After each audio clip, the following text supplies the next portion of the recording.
Students कैसे हैं आप? उम्मीद करता हूँ सब खैरियत से होंगे। तो बेटा हम कोऑर्डिनेशन एंड कंट्रोल पढ़ रहे थे। आज हमने जो हमारे नर्वस डिसऑर्डर है, हमने मतलब जो हमारे नर्वस सिस्टम की बीमारियां हैं, आज हमने उनके बारे में पढ़ना है। तो जो बेटा हमारे पास नर्वस डिसऑर्डर है ना, ये बेसिकली क्या चीज़ है?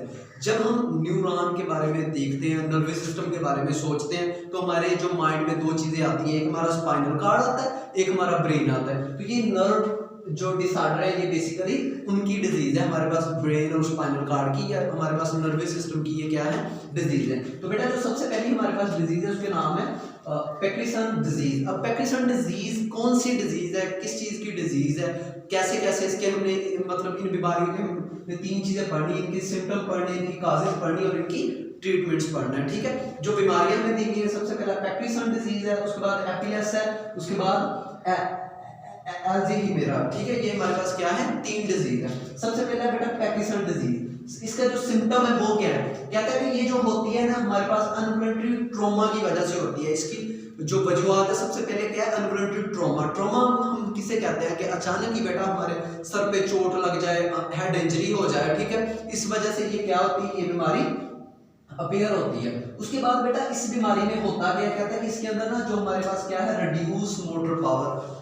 जो हमारे पास मोटर न्यूरॉन है ना, उनकी जो काम करने की हम कह सकते हैं कि कंस्ट्रक्शन है, वो क्या हो जाती है? बेसिकली कम हो जाती है। तो मोटर न्यूरॉन सही तरह से काम नहीं करते। जो मोटर न्यूरॉन सही तरह से काम नहीं करते, तो जो हमारे बेटा न्यूरॉन है ना, वो जो हमारे मसल्स हैं, इनको रिजेक्ट कर देते हैं, इनको सख्त कर देते हैं, जिससे बेटा क्या होता है कि इंसान को ना झटके लगते हैं। ठीक है, इंसान के मतलब बॉडी के अंदर ट्रॉमा होता है बिला वजह, मतलब वो वॉलंटरी नहीं होता, इनवॉलंटरी ट्रॉमा होता है, जो क्या करता है? इंसान के मुख्तलिफ काम करने में इंसान को बड़ी सी मतलब प्रॉब्लम्स आती हैं। जैसा कि शर्ट का बटन बंद करते हुए बंदे के हाथ कांपना, घड़ी पहनते हुए हाथ कांपना, या सही तरह से मतलब काम ना होना। तो बेटा जो ऐसे मरीज होते हैं, उनसे सही तरह से खाना भी नहीं खाया जाता। ठीक है, तो वो ये किस वजह से ये बीमारी होती है, इनकी काजेज क्या है? ये बेटा एक हमने पढ़ा था सिनैप्सिस, जो हमने पीछे टॉपिक पढ़ा था, उसके अंदर था डोपामाइन। ठीक है, डोपामाइन क्या था बेटा? बेसिकली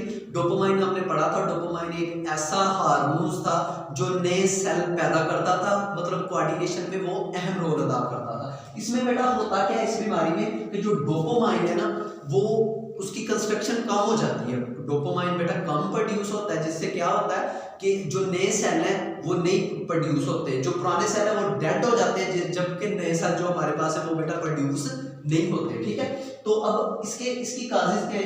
इसमें क्या होता है? इसमें हेड इंजरी की वजह से भी ये होता है, और डोपामाइन की कंस्ट्रक्शन के कम होने की वजह से भी ये बीमारी पैदा होती है। उसके बाद बेटा आ जाते हैं इसके ट्रीटमेंट पे कि इसके इलाज में हम क्या कर सकते हैं। कहता है कि एक हमारे पास टैबलेट मिलती है हमें बाजार से, जिसे हम एल डोपा कहते हैं। एल डोपा ऐसी टैबलेट है कि जो हमारे पास इस बीमारी के सिम्टम को कुछ टाइम के लिए कम कर देती है, मुकम्मल तौर पर खत्म नहीं करती। जितनी देर तक उस टैबलेट का असर रहता है, उतनी देर तक क्या कर देती है?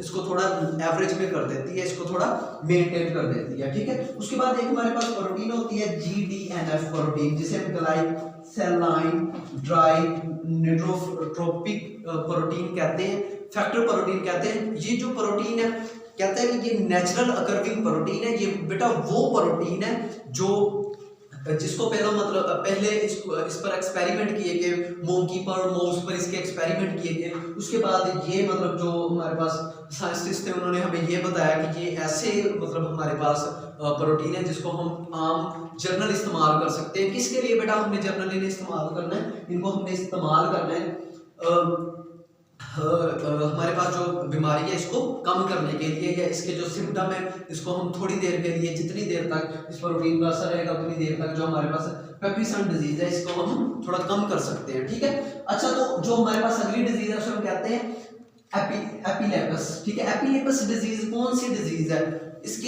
इसको हम मतलब आम जुबान में बेटा इसको हम मिर्गी के नाम से भी जानते हैं। ठीक है, इसमें बेसिकली इसके सिम्टम क्या है? कहता है कि इसके अंदर जो बेटा मोटर न्यूरॉन है और जो सेंसरी न्यूरॉन है ना, वो कुछ देर के लिए ना अपना काम करना छोड़ देते हैं। ठीक है, जो बेटा हमारे पास मोटर न्यूरॉन, सेंसरी न्यूरॉन, एक तो वो अपना प्रॉपर तौर पर कुछ टाइम के लिए काम करना तो छोड़ देते हैं। उसके बाद कॉन्शियसनेस होती है। ठीक है, मतलब बंदा बेहोश हो जाता है, बेहोशी की हालत इसमें आ जाती है। उसके बाद बेटा रिपीटेड इलेक्ट्रिक चार्ज भी होते हैं इसमें। रिपीटेड इलेक्ट्रिक चार्ज के कुछ टाइम के लिए ना जो हमारे बेटा न्यूरॉन है वो काम करना छोड़ देते हैं, ठीक है। मतलब कोई भी हम पे स्टिमुलाई असरअंदाज हो, हम उसके खिलाफ रिस्पॉन्स शो नहीं करते, या हमारे जो अफेक्टर हैं वो रिस्पॉन्स शो नहीं करवाते, ठीक है, कोई भी तब्दीली रूनुमा हो जाए। उसके बाद इसकी काजेज क्या है बेटा, इसकी काजेज या तो मतलब इमोशनल डिस्टर्ब हो, ठीक है, या बंदे के अंदर ऑर्गेनिक, ये मतलब ऑर्गेनिक डिजीज है और ट्रॉमा की वजह से भी ये होता है। ट्रॉमा मतलब हेड इंजरी वगैरह की वजह से भी ये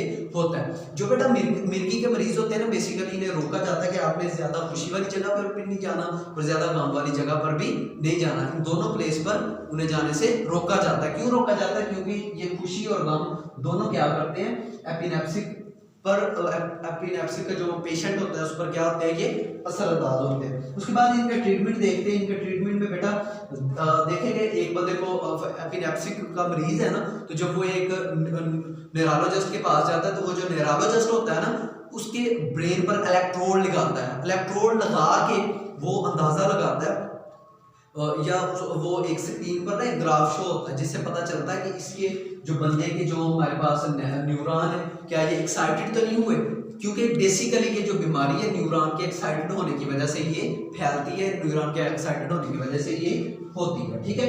तो इसके ट्रीटमेंट के लिए बेटा एक सबसे पहले ईईजी की जाती है। ईईजी इलेक्ट्रोस्पेक्ट्रोग्राफी होती है, एक मतलब एक आप कह सकते हैं कि टेस्ट किया जाता है। तो इसमें टेस्ट किया जाता है, इससे पहले पता लगाया जाता है कि क्या इस बंदे में ये मसला है भी या नहीं है। उसके बाद बेटा कहते हैं कि जो अल्कोहल के मरीज होते हैं, अल्कोहल के आदी होते हैं, मतलब जो रेगुलर शराब यूज करते हैं, उनके अंदर बेटा क्या होता है, उनके अंदर ये मसला बहुत आम होता है, बहुत ज्यादा होता है। और बेटा एक बात कि ये जो बीमारी है ना, कहते हैं कि ये 30 ईयर से पहले होती है। मतलब ये बीमारी बेटा हमारे पास 30 साल से पहले होती है। 30 साल के बाद ये बीमारी नहीं होती। 30 साल के बाद बीमारी ये तब होगी जब हेड इंजरी वगैरह होगी, एक्सीडेंट वगैरह होने पर चोट वगैरह लगेगी तो तब ये बीमारी होगी, अदरवाइज ये बीमारी 30 साल की उम्र से पहले ही होती है, ठीक है।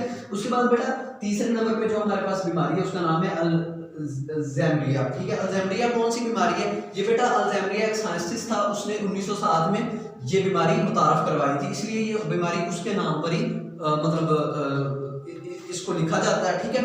उसके बाद बेटा इसके सिम्टम्स क्या है?